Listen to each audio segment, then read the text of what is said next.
been one of those trying days again with the network and all that.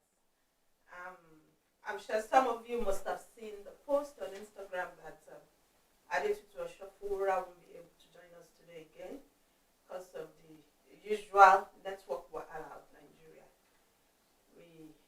We refuse to be discouraged anyway. We move, you know. The show must go on. We move.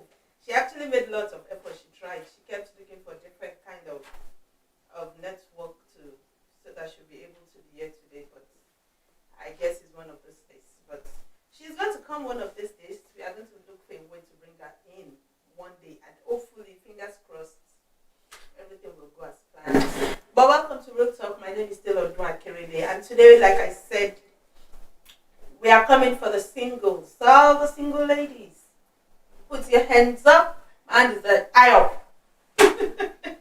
Anyway, thank you for tuning in. Thank you for joining us today. We are excited to have you with us. We are excited always to do this.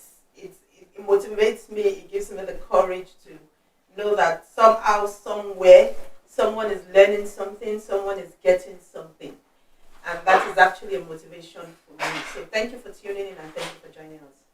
So on today's episode of Real Talk, the topic is being single.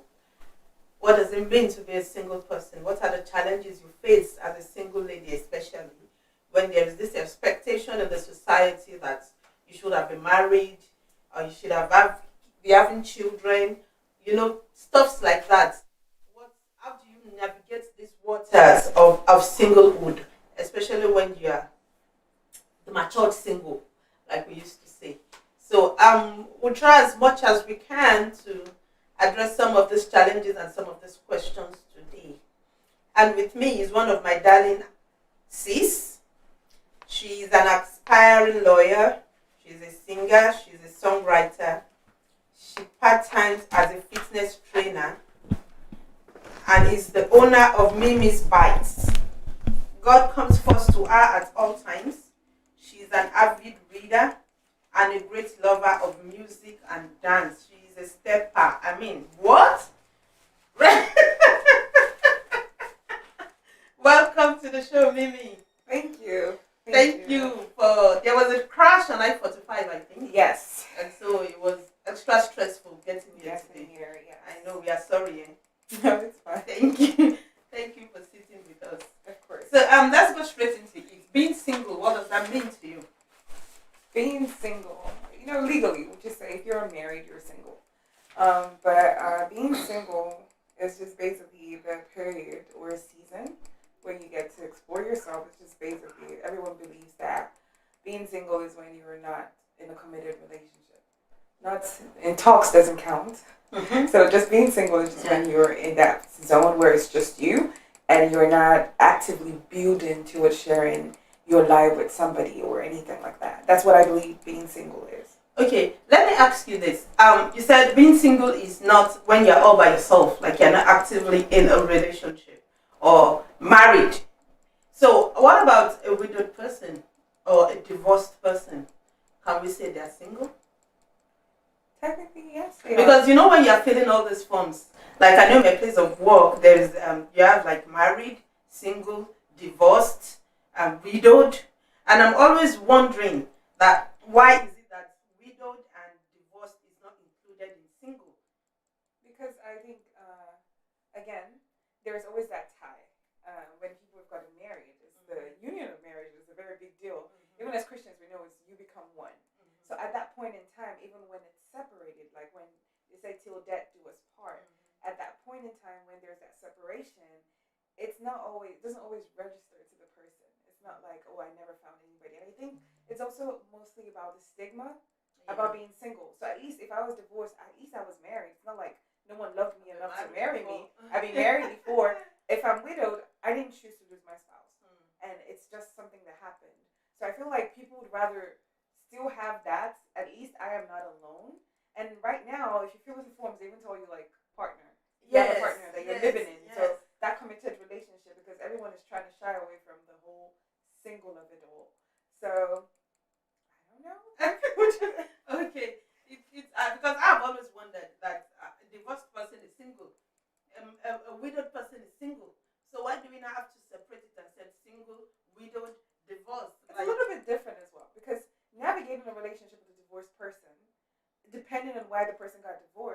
it's a whole different hassle. It's not the same attitude as, oh, I meet this single girl. She has never been married. She's never done this. So the way you approach that relationship is very different from someone that was widowed, especially if someone that was widowed lost the love of their life. So they built this love with somebody. They were happy. It's not like, well, not all of them were happy, but let's assume they were happy. And then you're trying to enter that. And most times with divorcees and widows, there are also kids involved. So I think that there's a separation there because it's a different ballgame. Okay, but there are single people. There are some single people that are still single. There's some divorced people that are still single. There's some widowed people that are still single. Like maybe you got married, someone got married, and a few months after, before children start coming in, they lost their spouses. They're still single. I'm just trying to understand why we have to separate. I just think it's a society. Never being married, exactly, right? It's a society. Right? Never being married is understandable. It was one married is understandable, but they are all still single. They are not actively in a relationship right now. Yes. So, okay, so it's one of those pressures that the society puts on us to always segregate. Anyway, thank you for that. Thank you for coming. I am Stephanie. Thank you. Sent by Lotte. Thank you. Thank you, Esty Queen. And Esty Queen said, welcome, Mimi. Thank you. She's saying thank you. Thank you all. All right, so let's move on. So, some people will say, if you're of a certain age and you're still single, it's like a stigma. Like most of the people that follow these shows knows I got married at 39. And so it was like there was a stigma that was attached to it that how can she be that old and she's not married? And then when you're not going about with your shoulder held high, they are like, she's proud, she's not married and she's proud. So I want us to talk about you discovering yourself first as a single person. Do you think that helped in actually settling down with someone? Does it help the relationship eventually if you are to discover yourself first before marriage? Yes. I'm a very proud supporter in enjoying your single. Exactly. I'm like a poster girl for that. You have to spend so much time. So many people spend the whole period or season of being single looking for a relationship. And that's really bad because, again, if you notice, even when you have certain friends, you pick on their habits.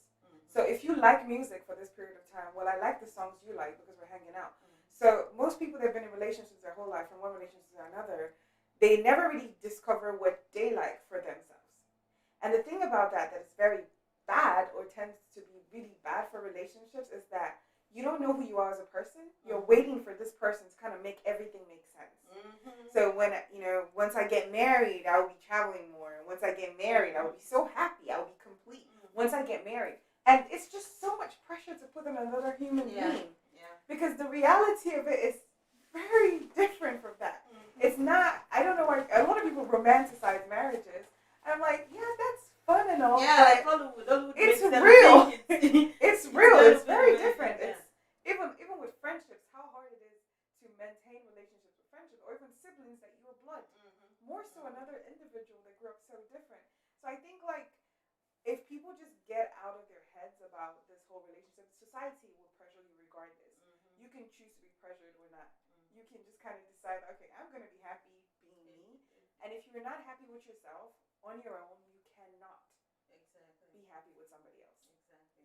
So it's advisable for you to discover yourself, find out about who you are first before you think of committing your life with another person. So should it be a thing of pride? Should you be proud if, like I just said earlier, when I was single, when I was there, especially how it can be in African churches, especially back home in Nigeria, there was a lot of side talk and all that, and I hear and I pass and I laugh and I play with everybody and I joke with everybody. I was just enjoying myself, and then they would talk like she doesn't want to be married. She's too full of herself. She's too that. So should you be of a marriageable age and be basking in your singleness? It's very funny how, first off, they never attack the guys about this. Exactly. But you get to a certain age, and as a female, you're like, oh my God, we're going to go to Shiloh. They need to pray for us, take us up to the mountains because there's something broken in it. And that's just, for lack of a better, that's just bull. Because it's not worth it. I'm proud of being single. There's so much you learn on your own that you cannot learn with somebody else. Sometimes they even tell you, like, when when God is trying to change your life or take you to a new season, He separates you from everybody because there's so much chaos and noise with people. Of course, we need people. I'm not saying seclude yourself, but people neglect building other kinds of relationships with family, relationships with their friends, in the sake of this person that's supposed to make everything right. If you're single, be proud of it. It's a season for you to grow, explore yourself. You can travel and nobody, like, your money is your money. Yes. Let's talk about that. Like, Yes. your money is your money. You don't have kids to take care of. There's no the spouse. If I want to wake up this morning and travel, I can just wake up and travel. You cannot tell me, well, you have to think about this person. How's the time? And who's going to pick the kids from school? I don't have that problem right now. And you get to learn more about yourself and know how to deal with your issues. Like, I believe, even if you're going to lie to anybody else, which you shouldn't, do not lie to yourself.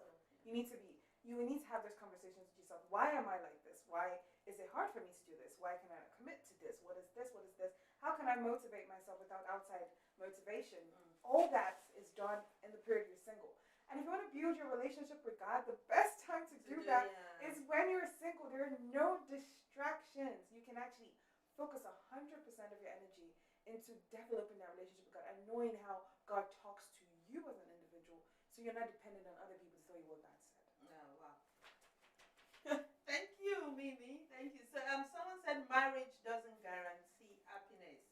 So I think you just mentioned that a few minutes ago that, see, it's a whole lot, actually. I tell people marriage is a whole lot because you have to give a part of yourself up.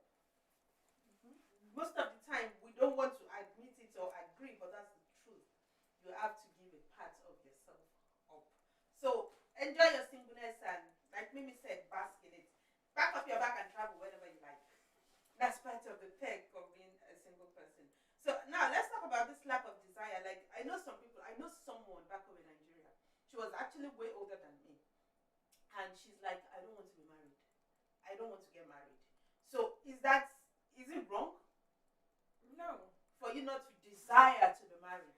It's not Not wrong. to want it. It's not wrong. It's not wrong. There are many times I used to say, like, I know I really want kids, but the marriage part of it, I don't want to have kids without a spouse, but at the same time, like, the marriage part is enough for me to go and adopt children and just sit down in my house with my kids and have my kids. But the thing is, it's not wrong to not desire it. Even Paul, if we're going to the Bible at the end of the day, he's literally like, okay, see, you don't have to get married. Be on your own. Peace of mind. But if you're going, it's only applicable. Like, if you cannot control yourself, if you have no self-control, please get married so you're not, coming to the sexual scene. But outside of that, if you do not desire to be married, do not get married. It's very like, if you do not desire kids, don't have kids. You would damage them. The same way, if I don't want to get married and I'm pressured into getting into this marriage, I'm going to make that person's life miserable. It's not something I want. It's not something I desire. It's not something I'm happy about. It's like being in a job you don't like. Even if it's for the money, like, the way you frustrate, the way you even talk to customers, would just be like, okay, we know you don't want to be here. And that starts to seep into it. And most times with marriages come kids. And there's so many kids that are so broken because people that did not need to be married got married. So even if in the present is pressure, think about the future and all the lives that you would damage along the line if you're going to force yourself into something that you do not desire. Yeah, thank you so much, Mimi. So there's something here that said when you lack the desire to be married, something is broken. I actually saw that online. Someone said, I don't want to be married, there's something wrong with me. And someone came out and said, if you don't have the desire to be married as a woman, something is broken in you. And that, like, I went back and I checked. I'm like, where is it written? We kept quoting Paul, but Paul was never married. He actually even said it that if you must, if to him marriage is actually not a necessity. It's not. It's not. But in a society, it's like a status. It takes you up there. It gives you a kind of sense of belonging, especially where we come from, where they attach so much meaning to a lady being married. Even if a guy is not married, they're okay. They're fine. So now I want to talk about the pressure that the society puts on women, on ladies especially. Do you want to give us some of this pressure? It's exhausting. It is tiring. Like, I'm African, I'm Nigerian, and the thing that we learn about that is a lot of things statements go like this. bring down your eyes. You're a woman. You need to learn to cook in your husband's house. I'm like, what if I don't want to cook? Will my husband cook for me? Why can't he learn to cook? So I come home and I eat. It's all the society, all these things that society has created that has made, for lack of a better word, irresponsible men as well. Because again, you didn't have to take responsibility for doing anything. You don't need to know how to clean. You don't need to, because one day you just get this person, give them your name, and they will cook for you, clean for you. I even know a lot of men that don't even get involved in their kids' lives because their mother would do that, and it leads to a lot of females that even have daddy issues that get themselves into wrong relationships because of the lack of the love in that relationship, father-daughter.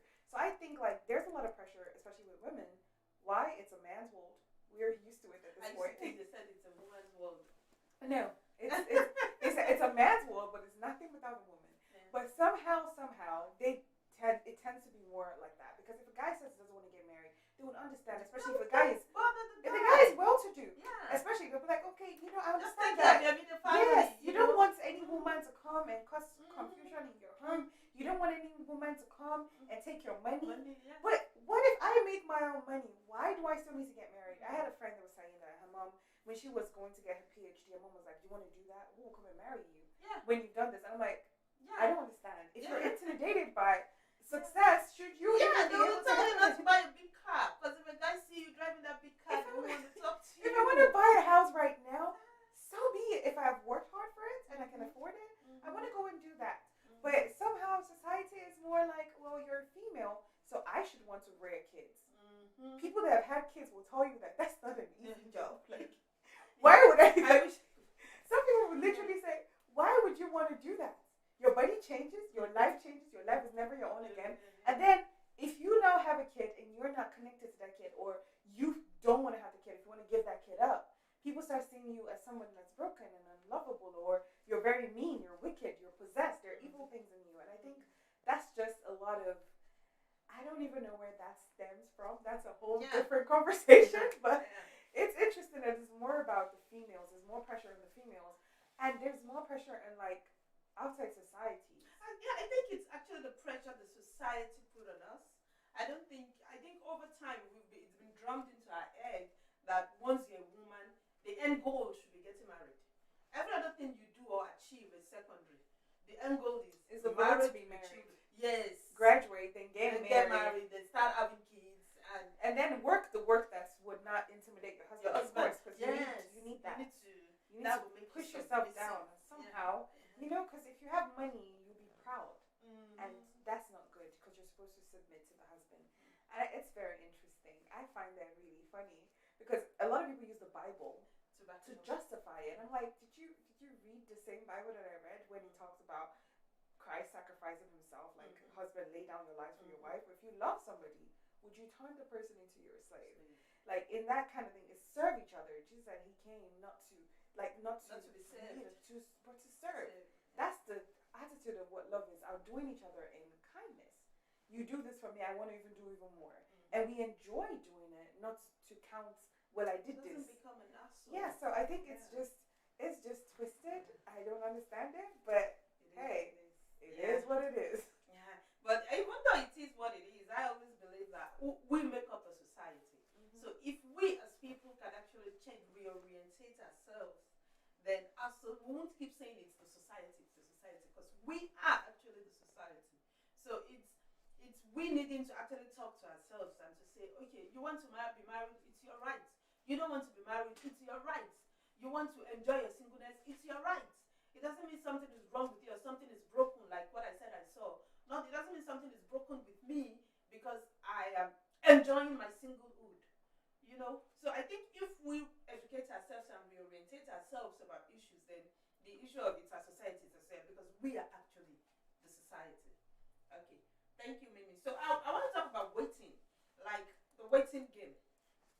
You just said something about prayers, going to the mountains, and oh my goodness, I remember my own was even like any prayer. You will see people, someone in church walk up to me and tell me they were praying for the singles yesterday. I stood in place for you, and in my head I'm like, who sent you? What's your own? And they want to pray. Yeah, see someone pushing you, go out. And I'm wondering, if I did prayers, I would pray for myself.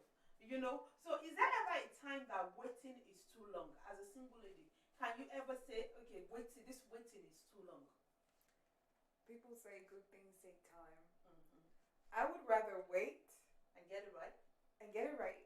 than the pressure pushes people into very unhappy marriages. There's so many people that they regret it. You see a woman so full of life, glowing, she gets into a marriage, she fades. There are guys too that marry problems, and then that's a whole different. The guy is never happy again. So I feel like there's never really a time where you say waiting is too much. Like it's worth it. It's always worth the wait. Most people that waited for a long time for that person, those that desired marriage, because again, God gives you the desires of your heart according to His will. So let's put that the according to His will is always cut out the bit, but I want us to add that part to it. But it is. I don't know when people say waiting is too long, but I think like it makes everything perfect in its own time, and I would rather wait. I don't think and get it right, because I'd rather be married at 40 and know that, or 50, hell, even if it's 70, and decide that this person did not take from my life, but it added to it in the sense of growing. As iron sharpens iron, you're growing together. Three-chord string cannot be broken. Than to throw my whole life away because I partnered with the wrong person. Because people forget that when you become one with this person and you're joining your life with this person, you're taking on their causes, you're taking on their blessings, you're taking on their responsibilities. It's biblical. You're taking on their weakness. You're taking on everything because you're seen as one. Everything. You're now seen as one. So when one person is not taking on the weight or they're making mistakes, it affects you. If one spouse, if where money is together and one person files for bankruptcy, automatically, so am I. Yeah. We're both in debt. Like it affects the entire family. So it's one of those things that you kind of want to be careful about. Not kind of. You want to be deliberate about, intentional about. If you decide that you want to settle down. But I don't think waiting. There's a time that waiting is too long. But waiting in a bad situation. Let's say you're in a toxic relationship and you're trying to wait. I actually want us to talk about that. Like, this relationship is not right, but then you keep holding on to the relationship, all because you don't want to let go or you don't want to start over afresh with someone new, but then you keep staying in that relationship, and to you said you're waiting. Is that waiting? No. That's just, they say insanity is doing the same thing over and over again, expecting a different result. I know it's always hard in this situation, because even there's some friendships that we're in, friendships, not even marriage, that is toxic for us, but we would stay in it because you've put in so much time, you know each other, how do we start again? But the way I see that is, do you want to waste more time? I've spent 10 years doing this. Do I want to spend an extra 10 years before I now get to the solution? Like, the longer you wait, the less time you have to do something different. And the longer you're in it, the more you get comfortable in it. And it becomes your new reality. You just kind of accept it. Yeah. And that's not how it is. That's not what it should be. So if in situations like that, it's hard, but you have to ask yourself, how much more time do you want to waste in terms of like waiting? You don't wait for somebody to, especially those that keep waiting for someone to love you. Yeah. I don't know what you're doing. Get out. It will come to your senses. Love you. Love your own self. Love yourself and focus on that. Enjoy being single. Like, forget the stigma. If every other person wants to get married, they should want to be married to the person that they want you to marry. And let's see how it works out for them. It's always very different when it's, don't make decisions or don't take people's advice in situations where they don't have to live with the consequences. Because you do. Because you will. It would be my life. Like, I would be the one preaching to people about avoiding marriage because of what I experienced. Yeah. I will be that person. Do I want to be that person? Yeah. So, if you really want to get married, well, go and get married. Leave me alone. Yeah. All right. Thank you, Mimi. Esther Quinn said it is better to wait than get married because of pressure. It doesn't usually end well. Thank you for that contribution, ST. So, Mimi actually re-echoed what you just said, saying that most of the time when you bow to pressure, it's like you are giving up your own happiness for someone else. You are giving up your own peace of mind for someone else. I can understand, like I said, I've been there, the pressure can actually get to you. And at times, even if you don't show it outside, you get into the room and you're thinking about the whole thing, you can just break up and you start crying, break down and you start crying. But then you just need to talk to yourself. Talk to yourself and ask yourself, yourself.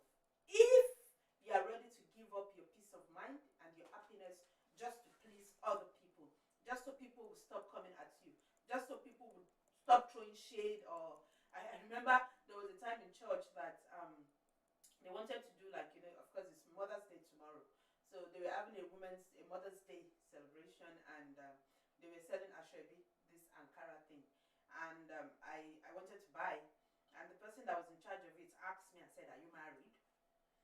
And I said no. I thought she was actually asking for, but then she was like, "Oh, like, so," even though she didn't say it, but it was just like, "So why do you want to buy the Ashwebi?" So I can relate with the pressure, and most of the time it comes from every angle. But in my own case, I was so lucky, like I would say anyway, there was no pressure from my family, no pressure from my immediate family. The bulk of the pressure that I went through was actually in the church.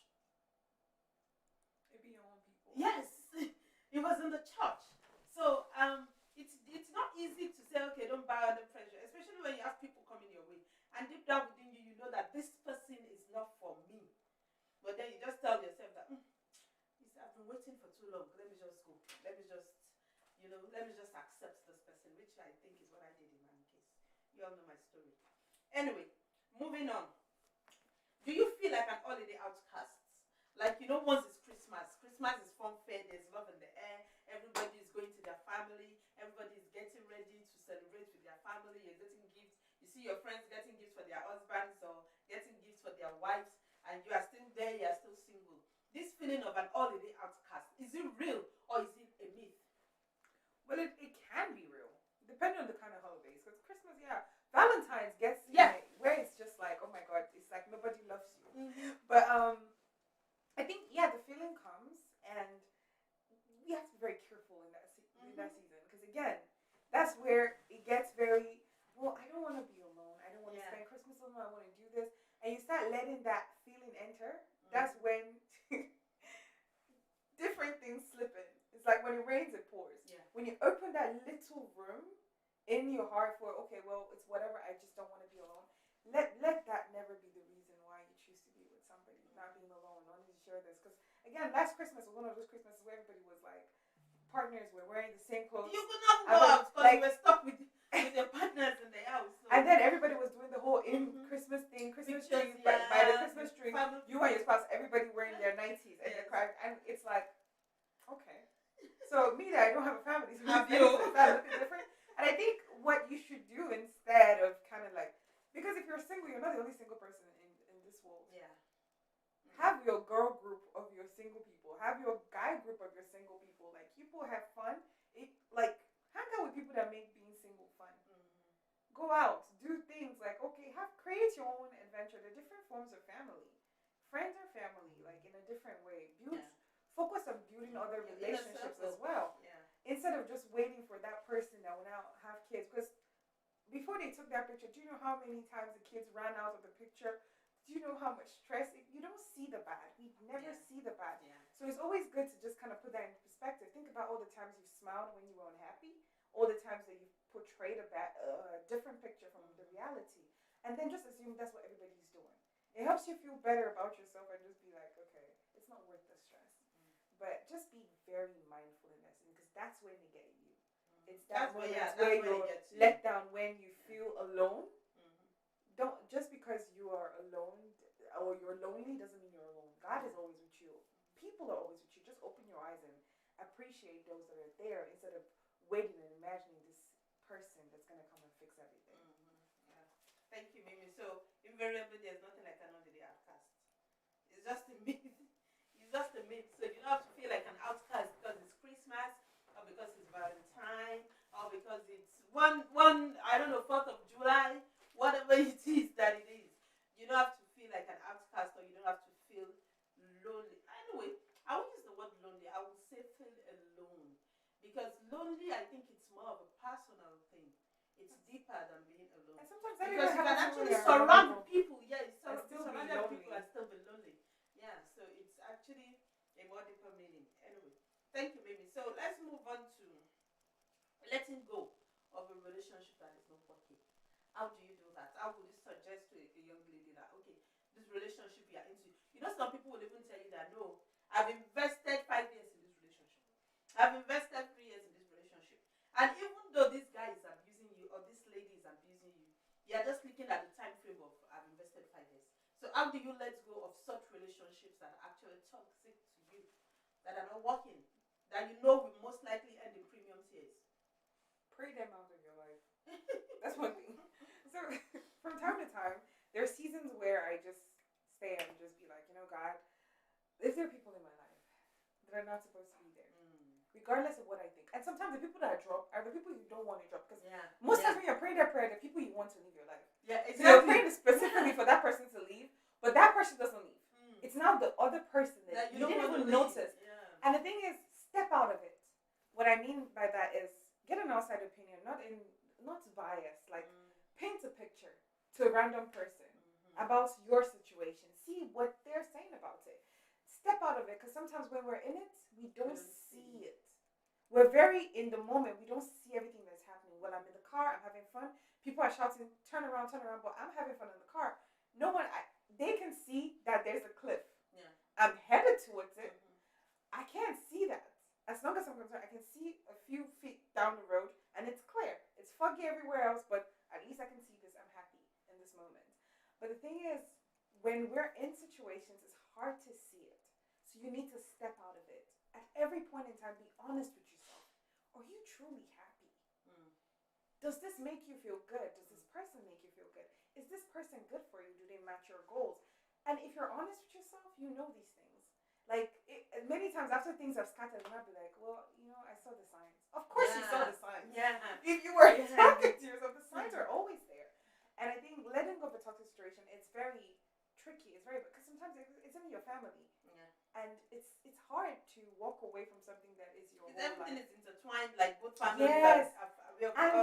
And like I said before, it's just, how much longer do you want to do it? Do you want to spend, because we regret the things that we didn't do. We don't really spend a lot of time. We learn from the things we've done. But when you don't do something, you don't even learn anything from that. So there's, you could do something and say, well, I shouldn't have done that. But at least you learn something. That's good. But the things you don't try, the things you never let go of, you stay in this relationship, you don't grow. You don't get to explore. Your dreams are put aside. You choose to take this person's cross and leave yours. And at the end of the day, you're not fulfilling your vision, your goal. God called you for a reason. What's your purpose in life? What are you doing about that? And every time, just go back to God. God has a way. I pray, God remove people from my life in a way I cannot fix it. Because I'm one of those people that I will go through everything to fix something that's broken. I don't like things that are broken. I know this person is bad for me. I know this. I would even tell you that I know this. But I will still work to fix that relationship. Oh, wow. So, especially with friends and people that you care about, we've known each other for so long. So why not? I already know the devil you know is better than the angel you don't know. Yeah. Why try again with somebody else? And I'm not even someone that likes to meet new people. I just kind of like being my own. So I like familiar. So it's always hard. But the thing is, I always go to God, remove them in a way I cannot fix it. It would be so... Even if I don't want it. Take it by force. As in, take it by force in a way I cannot fix it. And then, through that season, surround yourself with people that aren't there. We spend so much time thinking about the person we're going to lose and forget what we're going to gain from it. Peace of mind. You cannot put a price on peace of mind. You cannot put a price on your joy and fulfilling what it is God has called you to do. And at the end of the day, whose opinion matters more? This person that you're going to lose, or all the things you're going to gain outside of this person? So it's always very important for me personally to just it's not easy. It comes and it goes. It comes and goes in waves. There's sometimes that you walk away from a situation and then you're hit. Yeah. And you are crying and you are broken, and even if you know it's bad for you, yes, you start missing. You start missing something that you know is bad for you, and you're just like, what is wrong with me? It's called Stockholm syndrome. I'm out of the situation, but I start to familiarize myself with this thing that is bad. But it's always important to just take it step by step, take it one day at a time. Don't try to do it all at once. Separate from the little things. If you can't separate your entire life, take one step back, draw out, maybe move out. Do little things, create distance, and let it just run its course. Oh, wow. Thank you so much, Mimi. So she actually emphasized the importance of prayer, because I know how difficult it is to let go of such relationships. Especially, like I said, you met this guy when you were 28 and now you're 30 5 years, and then someone is not saying let it go.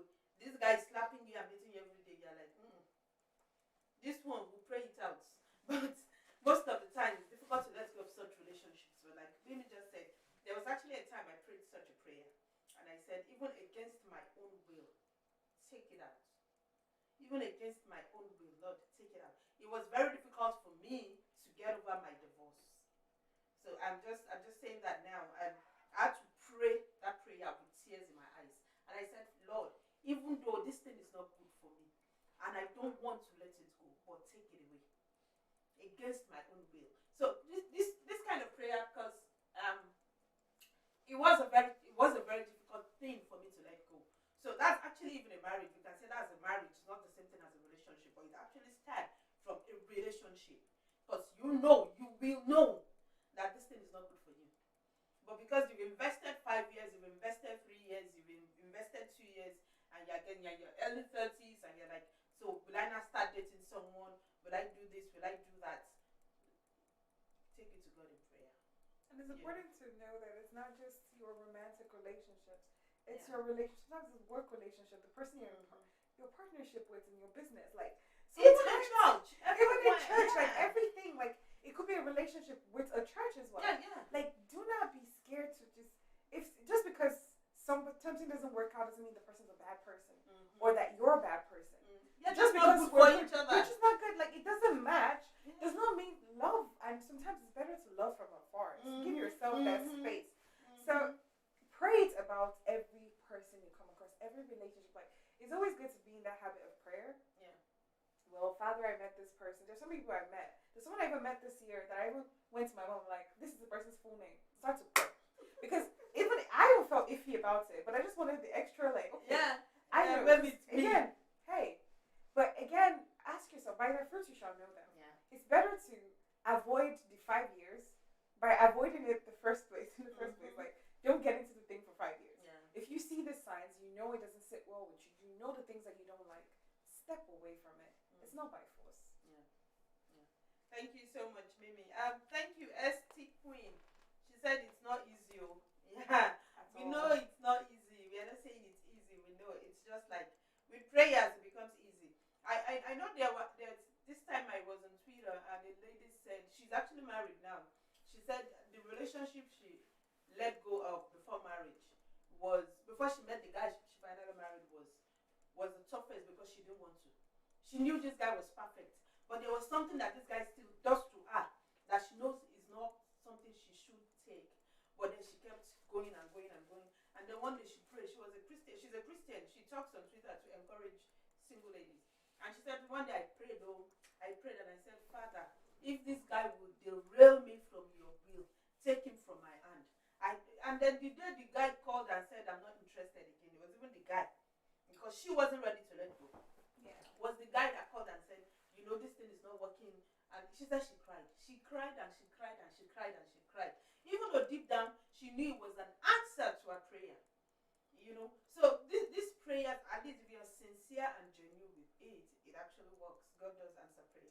In my own case, the day I finally let go, I cried too. I cried. I was upstairs. I cried. I was banging the door. It was like I was having an epiphany. So I cried and cried. All of that day I was crying out. But I finally got to a place where it became easy. So we know it's not easy. We are not sitting down here and saying it's easy. Just let go. Just let go. No. But with the help of God, everything becomes easy. All right. Thank you, ST Queen. So before we have like 3 more points to talk about before we go. Yesterday there was a video I made about our giveaway, and I said we'll be announcing the winners today. So even though there was no question, I didn't ask anything. But the thing is, the person that stays with us to the end is our winner. So ST Queen is the winner of our giveaway for this weekend. She's been with us. She's been contributing since the start of this episode. So she is the winner. So ST Queen, wherever you are, if you're in Nigeria, send us your account details. If you're in the United States of America, send us your number. For the US people, the gift prize is $50. For Nigeria, the gift prize is 10,000 naira. So ST Queen, private chat or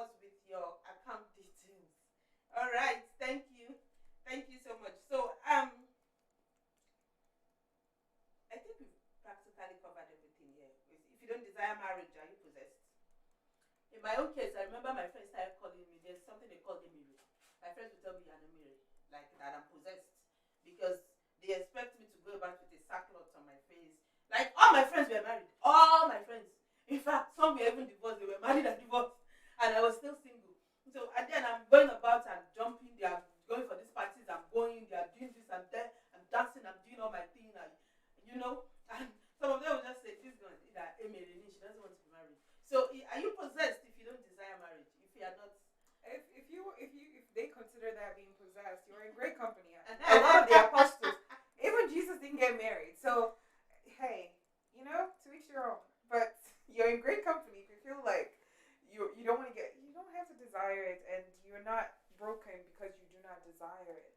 It's yours to desire. Like it's your thing. If you don't like it, you're not built for it. Marriage takes grace. If you're not built for it, you're not built for it. It's not by force. You can't force it. And you don't force it. It's always worse when you try to force it. Yeah. And if you feel like, okay, hey, if you feel like there's a reason, maybe you're scared or something different, that's different from not desiring it. Like, I don't want to be married because I don't want to be married. It's different from, well, I'm scared I'll get hurt. Like, all those other things are things that you can fix or work with if you decide it. But for you to not desire it at all, like, it's not appealing to you. When people are talking about how they fell in love and they're doing, you're just like, yeah, I don't want to do that. Don't do it. You're not possessed. Like, you're in good company. Many times I'd be feeling that way as well. Like, okay. So, you're not possessed at all. Yeah. All right. So thank you so much. Like I said, we wasted a lot of time before because we're actually supposed to start this program at 3. And I want to try as much as possible to stay within the time frame so we don't overdo it. Yeah. Because a lot of people were waiting. Actually, they kept sending messages. We are waiting. Where are you? When are you starting? So I guess a lot of them left because we started late. But the Bible said it's not he that started the race. So that's why Esther Queen is winning today. That's why she's a winner for today. So it's been an interesting one. It's been an educative one. And like I told you, Mimi is owning a singleness, which is what I did when I was single. I was going about, I was dressing up. I can dress myself up. And even when my younger sister was getting married, because when my younger sister was about to get married, there was a lot of sight of. I danced in my younger sister's wedding. I did all sorts of things. So, like even she herself came to meet me when she went before. She was like, "I'm getting. Are you okay?" Okay, I'm okay. We all drive on the road. Some people overtake you, right? And you that you're still behind. You finally get to your destination. You all get to where you're going. So that was what I told her. I said there's space for how fast is how well. Go ahead and do you. Just do you. Do you.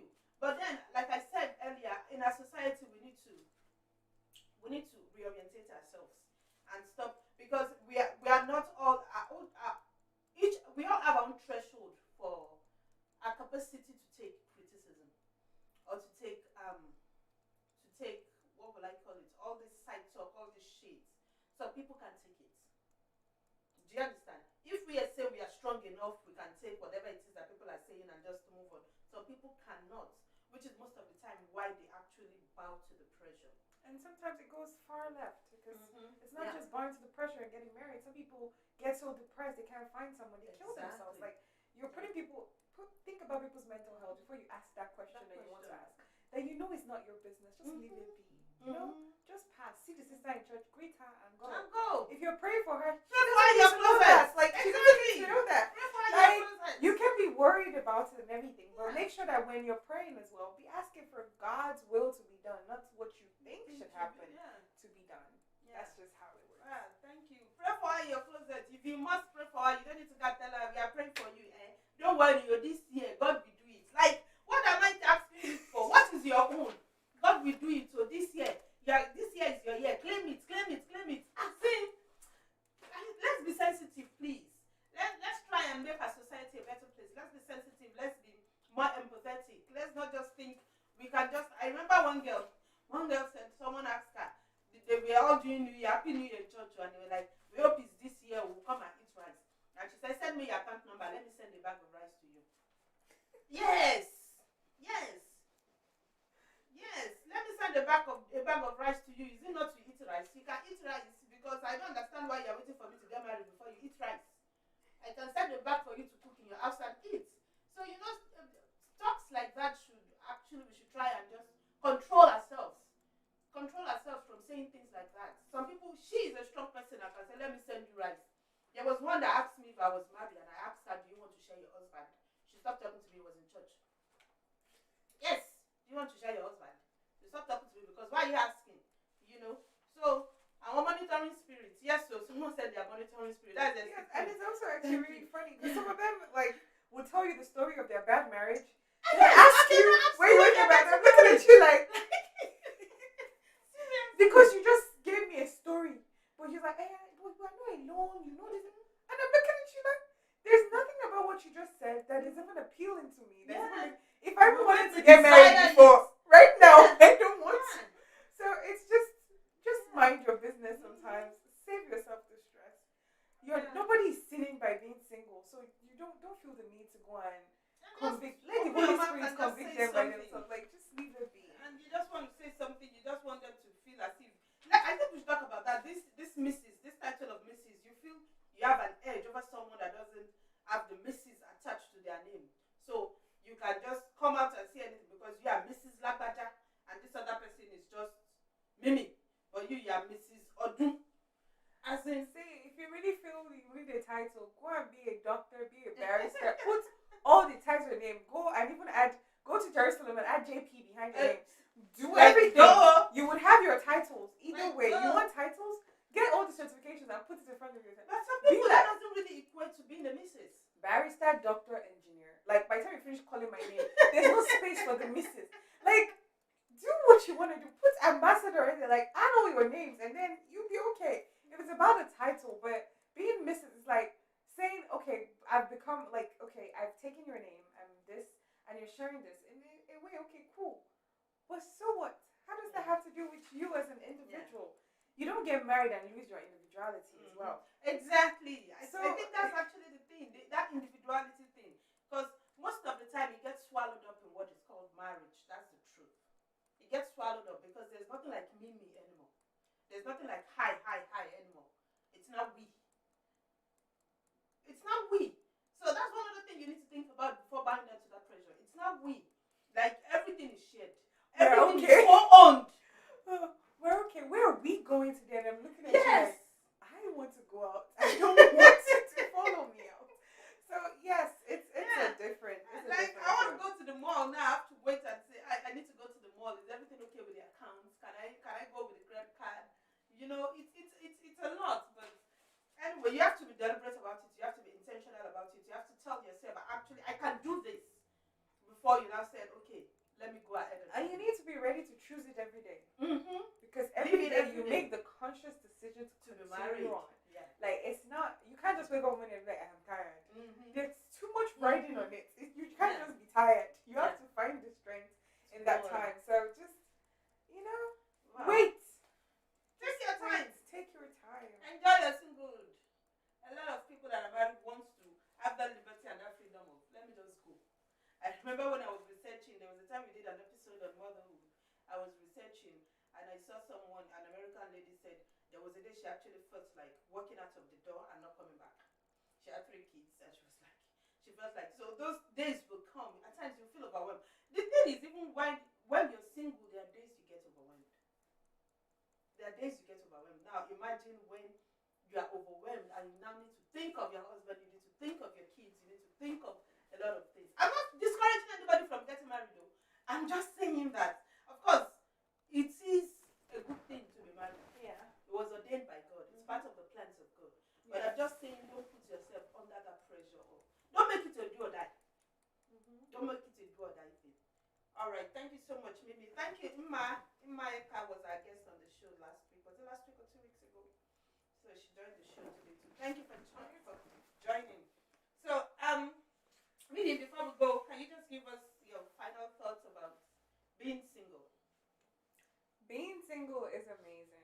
Serve the season. I said this the last time I was here. Serve the season. Have fun with it. Learn what you need to learn. Be you.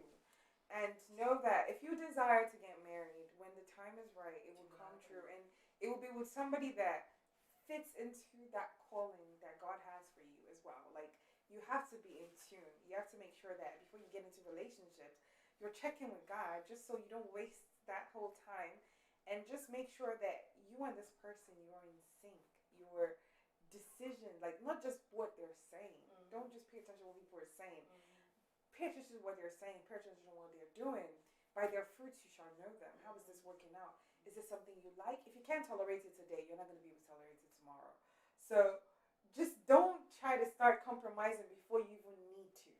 Because some people are like, oh, it's not a big deal. At least I'm not alone. Oh, all these things are wrong with this person. The more time, when you get mad, have you ever got so mad at somebody that you just be seeing, like the way they are breathing just starts to annoy you? Yeah. So all these things would get bigger when those situations come, and you don't want to put yourself in a situation where you're doing something stupid just because you're agitated and your resentment is grown. So if you can, just wait and make sure that when it's right, you feel right, your spirit feels right, emotionally, financially, spiritually, every need, psychologically, you are ready for it.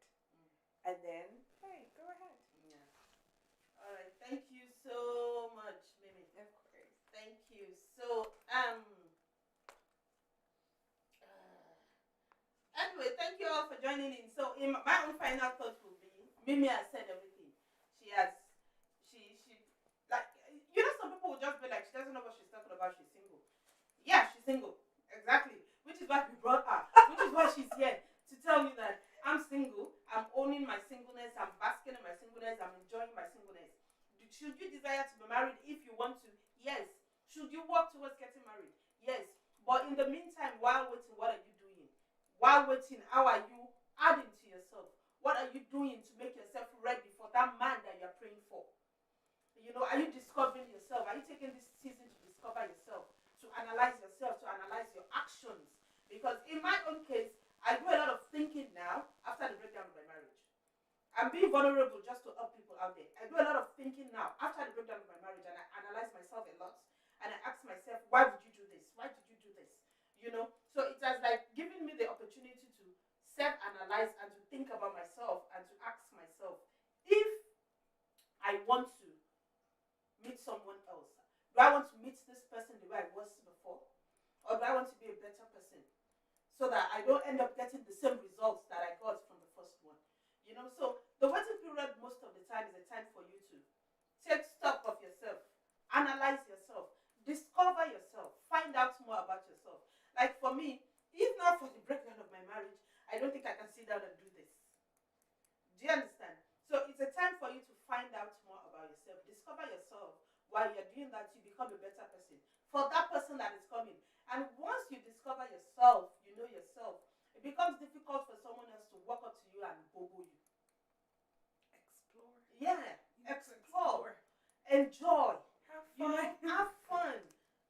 Just do you. Just, enjoy the moment. There was a word you said, like, own the moment. Is it own the moment? Or serve the season. Yes. Serve the season. Enjoy the moment. It doesn't mean you're not looking forward to getting married. It doesn't mean you're not planning to get married. It doesn't mean you don't want to be married.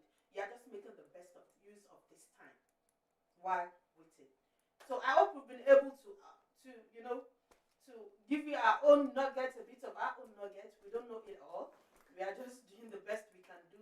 So they said kudos to you, Mimi. Hey, thank you. Mimi saying thank you. Jumakemi, thank you for joining. Thank you for joining, Debbie. Thank you all for joining. But this is how far we can go today. So for next week, for sure, next week we'll be talking about narcissism, mental health. I go online a lot because of this. I try to read people's comments, people's story, and all that. And the bulk of the story that I've read recently is actually about being married to a narcissistic person. So, is it mental health? And then this issue of rape, is it mental? So basically what we're talking about next week is, I'm bringing a psychologist. We'll be talking about mental issues, but the 2 points of focus is molestation and narcissism. Are there mental issues? Are there mental sicknesses? So that is what we will be talking about next week. I'm bringing a psychologist, like I said, and will most likely be live on Instagram. So thank you all once again for tuning in. Thank you for joining us. Thank you so much. Esti Queen, once again. because she started and she is here till now. She's actually the one that said kudos to Mimi. Thank you. So like I said, she's the winner of our giveaway for today. Yay! She said, wow, thank you. Yes, she is our winner. We appreciate you, the time and the effort of you joining us today. So, we don't know where Bema is or Olajumokemi. I'm guessing she's still at work. But anyway, thank you all for joining. We'll come your way same time. Hopefully, we'll start early next week. And we apologize to all those people that left while waiting. At times, these things are beyond our control. There's actually nothing we can do. We just try. In fact, I've sat down here since 2 o'clock. That was like an hour before we were supposed to start. So most of the times, these things is not our doing. There's nothing we can do about it. We just try our best. In as much as I'm not the one coming out here to sit down and talk. So it happens, but we move and we can only get better and grow. So see you guys next week. My name is still Odun. I'm still your friend. I'm still your sister. I'm still someone else's daughter, and I am still your fellow woman. Catch you all next week. Bye. Mimi, say bye. Bye. Mimi saying bye. Thank you for coming. Thank you for sitting with us today. Thank you so much for having me. I appreciate it. Thank you. All right, so we'll see you at some other time, and Mimi too will be coming your way some other time. Okay? Bye, guys. Thank you all so much. Thank you, Esther Queen. Thank you too. She's saying thank you.